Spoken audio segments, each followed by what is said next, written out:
ముందుగా first one చూసినట్లయితే దేశీయ బడ్జెట్ వనరుల ద్వారా అత్యల్ప నిధులు సమకూర్చుకున్న పంచవర్ష ప్రణాళిక ఏది? ఆప్షన్ 1 రెండవ ప్రణాళిక, ఆప్షన్ 2 మూడవ ప్రణాళిక, ఆప్షన్ 3 నాలుగవ ప్రణాళిక, ఆప్షన్ 4 ఐదవ ప్రణాళిక. సో మనకు దేశీయ బడ్జెట్ వనరులు ఏవైతున్నాయో ఈ వనరుల ద్వారా అత్యల్ప నిధులు సమకూర్చుకున్న ప్రణాళిక రెండవ ప్రణాళిక. కేవలం 56% వనరులు మాత్రమే సమకూరగలిగాయి రెండవ పంచవర్ష ప్రణాళికకు. అత్యధికంగా ఉపయోగించుకున్న ప్రణాళికలు చూసుకున్నట్టయితే 10, 11, 12 ఈ 3 ప్రణాళికలు 100% దేశీయ బడ్జెట్ని అయితే ఉపయోగించుకోవడం జరిగింది. 3 రకాలుగా మనకు వనరులను సేకరిస్తారన్నమాట. ఒకటి దేశీయ వనరులు, రెండోది విదేశీ వనరులు, మూడోది లోటు ద్రవ్య విధానం ద్వారా మనకు వనరులను సేకరిస్తారు. ఓకేనా? Option 2 right answer, option 1 right answer రెండవ పంచవర్ష ప్రణాళిక. నెక్స్ట్ వన్,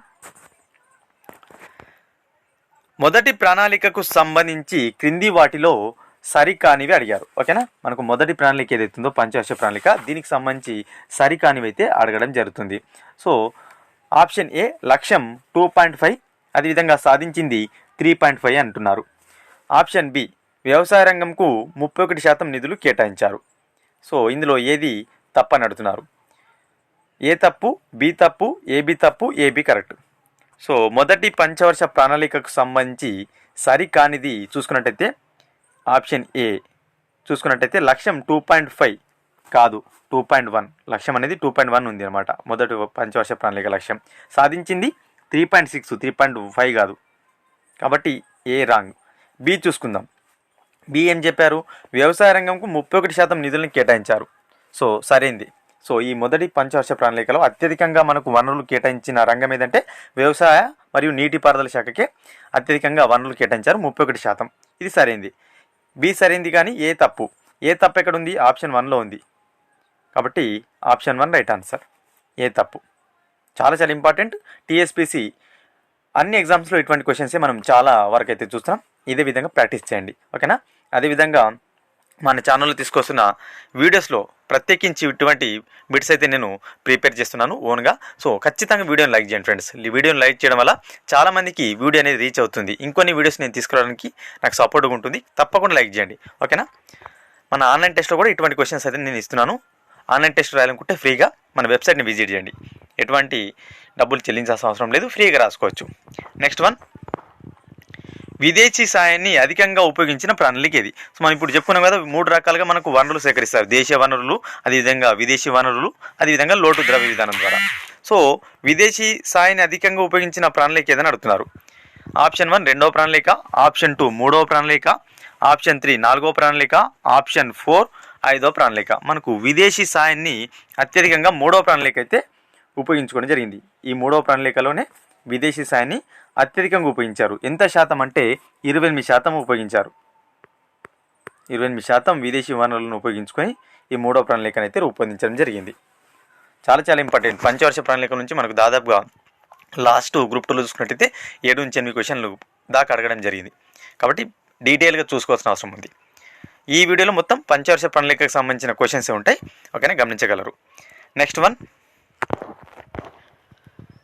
రెండవ పంచవర్ష ప్రణాళికలో అత్యధికంగా ఏ రంగానికి కేటాయింపులు జరిగాయి? మనకు పంచవర్ష ప్రణాళిక చూసుకున్నట్లయితే రెండవ ప్రణాళికలో ఏ రంగానికి అత్యధికంగా మనకు బడ్జెట్ కేటాయించారని అడుగుతున్నారు. ఆప్షన్ 1 వ్యవసాయం, ఆప్షన్ 2 పరిశ్రమలు, ఆప్షన్ 3 రవాణా మరియు సమాచారం, ఆప్షన్ 4 సాంఘిక సంక్షేమం. రెండో పంచవర్ష ప్రణాళిక కాలం 56 నుంచి 61 అందరు తెలిసిందే. అయితే ఈ పంచవర్ష ప్రణాళికలో అత్యధికంగా మనకు రవాణా మరియు సమాచారానికి అయితే నిధులు కేటాయించారు, బడ్జెట్ కేటాయించారు. ఎంత శాతం అంటే దాదాపుగా 28% అయితే నిధులను ఈ రవాణా మరియు సమాచారం కోసమే కేటాయించడం జరిగింది. కాబట్టి దీన్ని రవాణా సమాచార ప్రణాళిక అంటాం. రెండవ పంచవర్ష ప్రణాళికకి ఇంకొక పేరు ఏంటంటే రవాణా సమాచార ప్రణాళిక అని అంటాం. చాలా ఇంపార్టెంట్. ఓకేనా? 28% కేటాయించారు. ఆ తర్వాత పరిశ్రమలు, ఖనిజాలకు 24% కేటాయించడం జరిగింది. నెక్స్ట్ వన్, పురాణమునను అనుసరించి ప్రతిపాదించింది. సో పురాణమునను ప్రతిపాదించింది అని క్వశ్చన్ అనమాట. ఓకేనా? పురాణమునను ప్రతిపాదించింది. Option A Shriman Narayan Agarwal, option 2 APJ Abdul Kalam, option 3 PC Mahalanobis, option D Harrod Domar. అందరు తెలిసిందే పురాణమునను ప్రతిపాదించింది ఏపీజే అబ్దుల్ కలాం గారు 2002లో. ఎప్పుడైనా కూడా అడగవచ్చు. 2002లో అబ్దుల్ కలాం గారు అయితే మనకు ఈ పురాణమును అయితే ప్రతిపాదించడం జరిగింది. చాలా చాలా ఇంపార్టెంట్ అన్నమాట. ఓకేనా. నెక్స్ట్ వన్, జబ్బు పడిన ప్రణాళికని ఏ ప్రణాళికకు పేరుంది? ఆప్షన్ 1 రెండో ప్రణాళిక, ఆప్షన్ 2 మూడో ప్రణాళిక, ఆప్షన్ 4 నాలుగో ప్రణాళిక, ఆప్షన్ 4 ఐదో ప్రణాళిక. జబ్బు పడిన ప్రణాళికని మనకు మూడో ప్రణాళికకు పేరు. కారణం ఏంటి? మనకు 5.6% లక్ష్యాన్ని నిర్దేశించుకుంటే కేవలం 2.8% మాత్రమే వృద్ధి సాధించగలిగాం. అంటే దాదాపు 50% మాత్రమే మనం వృద్ధి రేటును సాధించాం. ఈ మూడో పంచవర్ష ప్రణాళిక అనేది చాలా అటర్ ఫ్లాప్ అయిందనమాట. కారణం యుద్ధాలు జరగడం, అదేవిధంగా కరువు కాటకాలు అనేవి ఉండడం వల్ల ఈ మూడో ప్రణాళిక చాలా ఫెయిల్యూర్ అయిందనమాట. కాబట్టి దీన్ని జబ్బు పడిన ప్రణాళికగా పిలుస్తుంటారు. చాలా చాలా ఇంపార్టెంట్. దీని కాలం చూసుకున్నట్లయితే మనకు 61 to 66. ఓకేనా. 61 to 66 మధ్యలో మనకు ఈ మూడో పంచవర్ష ప్రణాళిక అయితే అమలు అవ్వడం జరిగింది. నెక్స్ట్ వన్, మూడవ ప్రణాళికకు సంబంధించి సరికానివి. ఏబి ఇచ్చారు, ఏబిలో ఏవి సరికావని అడుగుతున్నారు మూడవ ప్రణాళికకు సంబంధించి. ఆప్షన్ ఏ కేంద్ర గిడ్డంగుల సంస్థ ఏర్పాటు, ఆప్షన్ బి ఎఫ్సిఐ ఏర్పాటు.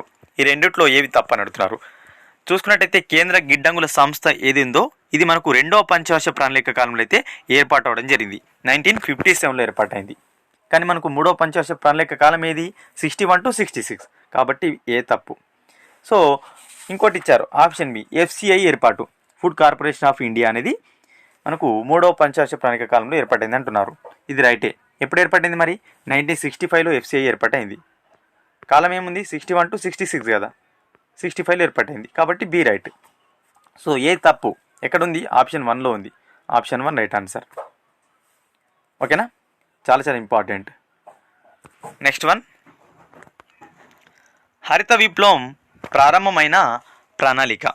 చాలా చాలా ఇంపార్టెంట్. హరిత విప్లవం ఏ పంచవర్ష ప్రణాళిక కాలంలో ఏర్పాటైంది? అందరు తెలిసింది ఎంఎస్ స్వామినాథన్ హరిత విప్లవ పితామహుడు. ఆప్షన్ 1 రెండవ పంచవర్ష ప్రణాళిక, ఆప్షన్ 2 మూడవ పంచవర్ష ప్రణాళిక, ఆప్షన్ 4 నాలుగవ పంచవర్ష ప్రణాళిక, ఆప్షన్ 4 పైవేవి కావు. హరిత విప్లవం అనేది మనకు నిరంతర ప్రణాళికలో భాగంగా అయితే మనకు వార్షిక ప్రణాళికలు ఏవైతున్నాయో ఆ ప్రణాళికలో భాగంగా ఏర్పాటు అవడం జరిగింది. అంటే చూసుకున్నట్టయితే మనకు 66లో ఏర్పాటు అవడం జరిగింది హరిత విప్లవం అనేది 66లో. అంటే అప్పటికి మూడవ పంచవర్ష ప్రణాళిక ముగిసిపోయింది. ఏవైతే వార్షిక ప్రణాళిక ఉన్నాయో ఆ కాలంలో మనకు హరిత విప్లవం ప్రారంభమైంది. కాబట్టి పైవేవి కావు. గుర్తుపెట్టుకోండి, కన్ఫ్యూజ్ అవ్వద్దు. 66 అంటే ఈ మూడవ ప్రణాళిక పూర్తయిన తర్వాత మనకు ఇది ఏర్పాటైంది, అంటే ప్రారంభం అవ్వడం జరిగింది. ఏది? హరిత విప్లవం అనేది. సో జాగ్రత్తగా క్వశ్చన్ అనేది చేయండి, అటెంప్ట్ చేయండి.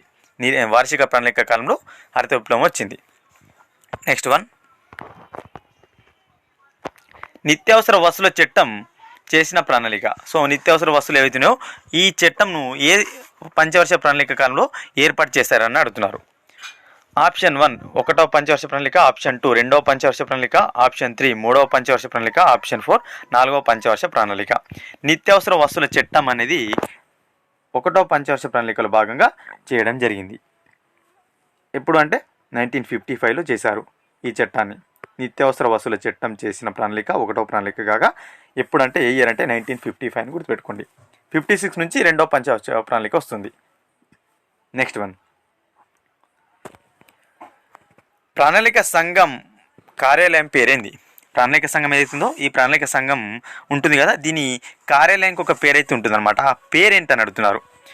Option 1 Yojana Nilay, option 2 Yojana Bhavan, option 3 Yojana Sthal, option 4 Yojana. So మనకు ప్రణాళిక సంఘం ఏదైతుందో ఈ ప్రణాళిక సంఘం యొక్క భవన్ ఉంటుంది కదా, కార్యాలయం ఉంటుంది కదా, ఈ కార్యాలయం పేరేందంటే యోజనా భవన్ అనమాట. యోజనా భవన్గా పిలవడం జరుగుతుంది. ప్రణాళిక సంఘం కార్యాలయం పేరు Yojana Bhavan. Option 2 right answer. చాలా చాలా ఇంపార్టెంట్. ఓకేనా. ఎప్పుడు ఏర్పడింది ప్రణాళిక సంఘం? మార్చి 15, 1915 ఏర్పాటైంది. ఎప్పుడు రద్దయింది? 2014 ఆగస్టు 17న రద్దయింది ప్రణాళిక సంఘం అనేది. ఓకేనా. ఇవి ఈ వీడియోలో భాగంగా ఇంపార్టెంట్ బిట్స్. తప్పకుండా వీడియోని అయితే లైక్ చేయండి ఫ్రెండ్స్, ఎందుకంటే చాలామందికి రీచ్ అయ్యే అవకాశం ఉంటుంది. మీరు లైక్ చేసినప్పుడే చాలామందికి రీచ్ అవుతుంది. ఓకేనా. అదేవిధంగా మరిన్ని ఇటువంటి ఇంపార్టెంట్ వీడియోస్ మీరు మిస్ కాకుండా చూడాలనుకుంటే మన ఛానల్ని సబ్స్క్రైబ్ చేసుకొని పక్కన ఉన్న బెల్ బటన్ మాత్రం ఖచ్చితంగా క్లిక్ చేయండి. అప్పుడే నేను పెట్టిన వీడియోస్ అనేవి నోటిఫికేషన్ రూపంలో వస్తుంది. మీరు మిస్ కాకుండా అది చూడడానికి అవకాశం ఉంటుంది. ఈ గ్రూప్ 2 ఎగ్జామ్, గ్రూప్ 3 ఎగ్జామ్ సంబంధించిన ఫ్రీ ఆన్లైన్ టెస్టులు రాయాలనుకుంటే మన వెబ్సైట్ని విజిట్ చేయండి. వెబ్సైట్ లింక్ అనేది డిస్క్రిప్షన్లో ఉంటుంది. మరొక ఇంపార్టెంట్ వీడియోతో మీ ముందుంటాను ఫ్రెండ్స్.